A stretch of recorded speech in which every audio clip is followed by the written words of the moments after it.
vous allez bien, je me porte bien. Aujourd'hui est un jour mémorable pour moi parce que cela fait exactement jour pour jour 10 ans que j'ai rencontré celui que je devais rencontrer, celui que je souhaite à tout le monde de rencontrer. Je vais commencer par vous expliquer que ce fut un jour, je me suis réveillée, donc il y a 10 ans. J'étais déjà mariée, ça faisait 3 ans, parce qu'aujourd'hui ça fait 13 ans que nous sommes mariés. Et ce qui est quand même bizarre, hein, c'est le mois de notre anniversaire de mariage. Et là, je venais d'accoucher, donc notre deuxième, c'est notre premier fils en fait, le fils aîné, parce que vous savez que nous avons une fille avant. Donc le bébé, il avait 3 mois. Donc voilà, et donc notre fille était partie en vacances et mon mari était parti au travail. Donc moi j'étais à la maison avec le bébé. Et souvent je partais sur YouTube en fait pour regarder en fait les vidéos en fait de la musique. Hein. J'aimais beaucoup la musique, j'aime chanter, j'aime danser. Donc du coup il y avait un artiste congolais que vous connaissez, hein, qui a vraiment de la renommée. Je l'aimais beaucoup, je ne vais pas dire son nom. Et donc j'étais partie sur YouTube, j'ai tapé son nom pour regarder en fait une de ses vidéos. Et là en fait je tombe sur une vidéo d'un de ses collaborateurs et qui avait radicalement changé. Et il expliquait que cette musique-là est une adoration au diable. Et moi à l'époque, j'étais une femme tellement peureuse en fait. Il y avait des noms qui me tétanisaient, comme le nom du diable, le nom de Satan. Et j'ai dit non, je ne veux pas le regarder, Satan, non, je ne veux pas, ça va me polluer ma journée, mes journées, ma vie, donc voilà. Donc j'ai arrêté, je suis sortie de YouTube, j'ai mis la télé normale, les chaînes de musique normale et je regardais. Mais je vous assure, une voix a tellement insisté au-dedans de moi. Nasdem, va chercher la musique, va regarder cette vidéo que tu as vue, on a dit c'est une adoration au diable. Mais vraiment, j'étais dotée d'une force surnaturelle parce que les gens qui me connaissent, mon entourage, savent que j'étais vraiment une personne peureuse en fait. J'avais peur dès que j'entendais le diable, voilà, la sorcellerie, la mort. J'avais tellement peur en fait. Donc je suis allée et j'ai cliqué sur la vidéo et j'ai commencé à regarder et je vois une transformation physique réelle d'un de ses collaborateurs, de cet artiste musicien là, qui faisait partie de son groupe.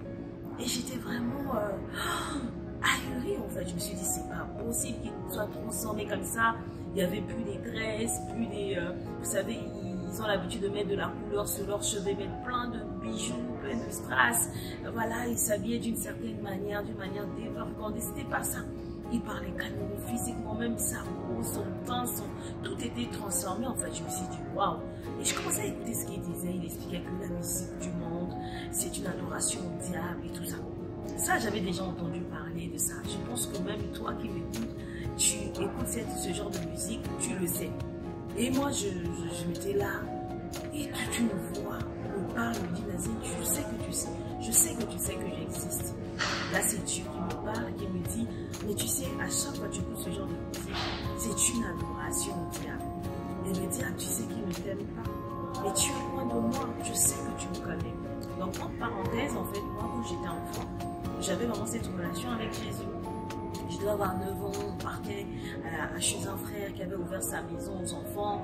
Donc on partait là-bas, on partait louer Dieu, on partageait la parole. Et j'étais une enfant zélée. Quand je vous dis zélée, les tons de louange, j'étais là, je connaissais tous les chants. La Bible, je connaissais. Quand on demandait qui a compris quoi, je vais toujours donner une explication, je vais toujours lire la parole. Et donc voilà, donc Dieu me rappelle en fait mon enfance en me disant, je sais que tu sais que j'existe, mais ce n'est pas tout. Là, tu es loin de moi. En écoutant cette musique, tu m'adores pas en fait, tu adores le diable. Et je dis là, mais c'est comme si les masques, c'est comme s'il y avait des écailles de mes yeux qui tombaient, c'est comme si on m'avait fait porter un masque et soudainement on l'avait déchiré. Et c'était réel pour moi en fait. J'avais la conviction que j'étais loin de Dieu en fait. J'ai commencé à pleurer. J'ai dit à Dieu, mais tu sais que je t'aime. Et Dieu me disait, je sais que tu m'aimes, mais tu es loin de moi. Et je commençais à pleurer. Il y avait une présence qui envahissait ma maison. Et je sentais un amour que je ne peux même pas vous décrire en fait. Je n'avais jamais ressenti un un tel degré d'amour. Et je me suis fondue en larmes, je pleurais, et je pleurais parce que j'étais loin de Dieu, j'ai compris que j'étais loin de Dieu. Ce jour-là, j'ai ouvert mon cœur à Dieu sans lui dire en fait, je me suis prosternée. Je ne sais pas comment vous le dire, physiquement je n'étais pas prosternée, mais mon cœur s'était incliné devant mon Créateur. Et depuis ce jour-là, j'ai donné vraiment ma vie comme ça à Christ. Je me souviens, mon mari m'avait appelé lors de sa pause de jeûne et je pleurais. Je disais, chérie, est-ce que tu sais que la musique du monde est une adoration au diable? Et mon mari me disait, mais Nazé, tous on le sait. Qu'est-ce qui se passe aujourd'hui? Je disais, non, chérie, on doit donner notre vie à Dieu. On doit mettre de l'ordre, on doit mettre Dieu au centre de notre vie. On doit plus vivre comme on vit. Et mon mari m'écoutait, il me dit, qu'est-ce qui s'est passé? Je pleurais tellement qu'il avait eu peur. Oui, comme de coutume, à mes heures de pause, j'ai l'habitude d'appeler ma femme pour prendre des informations de comment se passe sa journée, comment ça se passe là-bas à la maison, tout ça. Et bizarrement, ce jour-là, quand je l'ai appelée, elle était un peu fondée en larmes, je ne comprenais pas trop qu'est-ce qui se passait. Et là, elle me dit, ouais, chérie, est-ce que tu savais que la musique du monde est une adoration au diable? Pour moi, c'est une évidence, c'est connu de tout le monde, voilà, même par les clips américains, tout ça, tout le monde sait que c'est une adoration au diable. Donc pour moi, il n'y avait pas une nouvelle information. Mais bon, pour elle, visiblement, c'était une révélation. Je ne comprenais pas trop pourquoi elle me posait cette question-là. Et donc j'ai pris le temps qu'elle me dise pourquoi elle me posait cette question. C'est là où elle va me dire ce qu'elle a vécu, parce qu'il faut savoir qu'elle aimait la musique du monde, comme elle vous l'a expliqué, hein, mais après elle regardait quelqu'un, un ancien, je sais pas, musicien qui a dévoilé les secrets de tous ces gens-là. Et donc, j'ai dit, bah, très bien. Mais je sentais quand même qu'elle n'était plus la même personne, parce que quand elle me parlait, je sentais que c'était pas très bien. Donc, du coup, moi, ça me mettait un peu mal à l'aise. Je me disais qu'elle n'était pas bien, elle n'arrêtait pas d'être en sanglots. Donc, je me suis dit, je devais finir un peu plus tard au travail. Donc, je me suis dit, je vais écourter ma journée pour pouvoir rentrer, voir un peu ce qui se passe. En tout cas, voir ma femme de visu pour savoir. Il avait eu peur.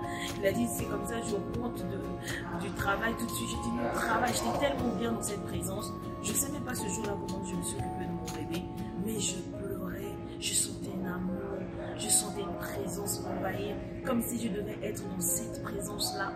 Et mon mari, quand il est rentré de la maison, j'ai laissé fort, j'arrivais dans ses bras, je l'ai tenu comme ça, il m'a pris, il m'a dit qu'est-ce qui se passe? Je pleurais, il n'arrêtait pas de suivre mes larmes. J'ai dit chérie, non, j'étais loin de Dieu, non chérie, on doit mettre ça. Ma femme de visu pour savoir ce qui se passait. Et donc, c'est ce que j'ai fait. Et donc, quand je suis rentré à la maison, j'arrive, dès que je monte, elle me serre dans les bras. Je ne comprenais pas, je me disais peut-être que c'est quand même bizarre. Il y avait un comportement bizarre, pas à l'accoutumée. Donc elle me serre dans mes bras et là elle commence à me rappeler ah oui, est-ce que tu as toujours les coordonnées de ton ami qui t'appelait? Il faut savoir qu'effectivement, à l'époque j'ai un ami pasteur, hein, à chaque fois qu'il me demandait de m'inviter à l'église et tout ça.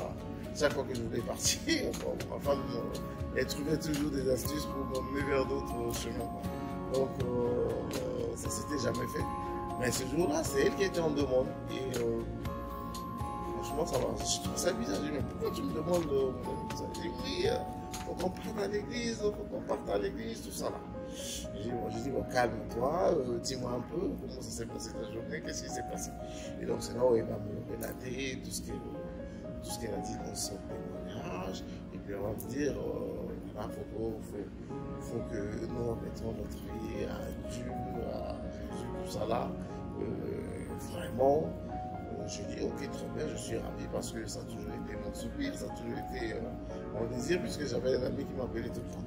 Maintenant que le Seigneur t'a ouvert les yeux, maintenant que tu sais quel est le bon chemin, mais écoutez,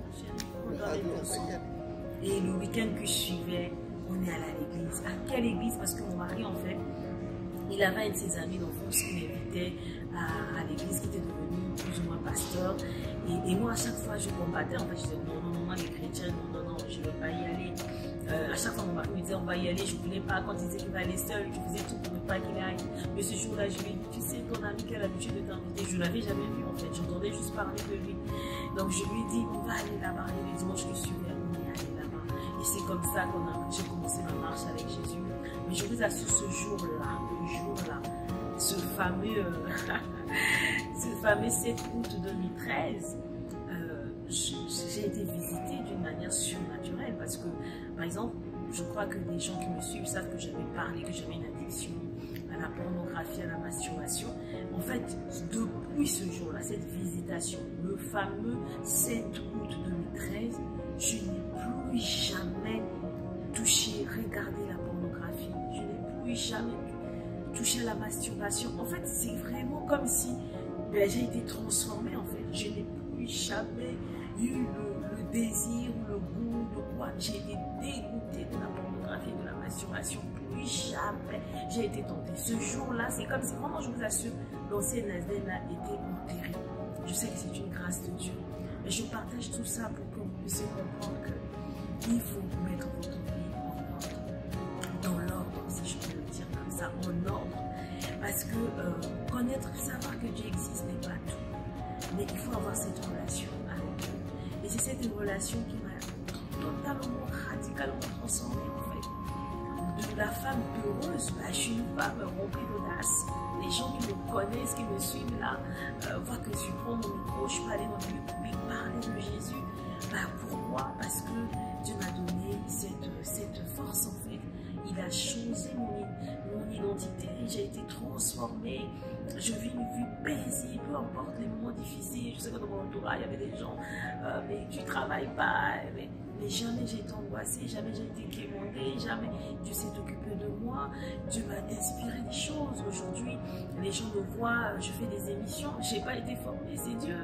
Les gens me voient prendre mon micro, aller parler, voilà, évangéliser, c'est Dieu qui m'a oint. Aujourd'hui, j'ai cette association, notre association Impact Femme Battue Abattue. C'est Dieu qui m'a inspiré ça parce que hier, j'étais cette femme remplie d'amertume, remplie de manque de pardon, de souffrance, et il m'a restauré, il m'a libéré. C'est la raison pour laquelle je suis là. En fait, j'ai écrit mon livre. Il n'y a jamais eu d'écrivain dans ma famille. Mais tout ça, c'est Dieu qui m'a inspiré et qu'on n'arrête pas de m'inspirer des choses. Et je suis dans le couloir de ma destinée. Je le sais parce que ce n'est pas des choses auxquelles j'ai pensé ici. Donc, ce que je peux te dire en regardant, en tout cas, mon témoignage, c'est de donner ta vie à Christ. Jésus est mort à la croix pour toi et moi. Il s'est fait coupable pour l'humanité. Vous savez, après la mort, il y a une vie. Et c'est pendant que vous êtes en vie, vous avez encore le souffle de vie, que vous pouvez revenir envers votre Créateur. Les hommes humains vivent comme des poissons hors de l'eau. Et l'espace de vie du poisson, c'est ça qu'est pour nous la présence de Dieu. Et ils sont vraiment retournés dans la présence de Dieu comme des poissons qui sont retournés dans l'eau.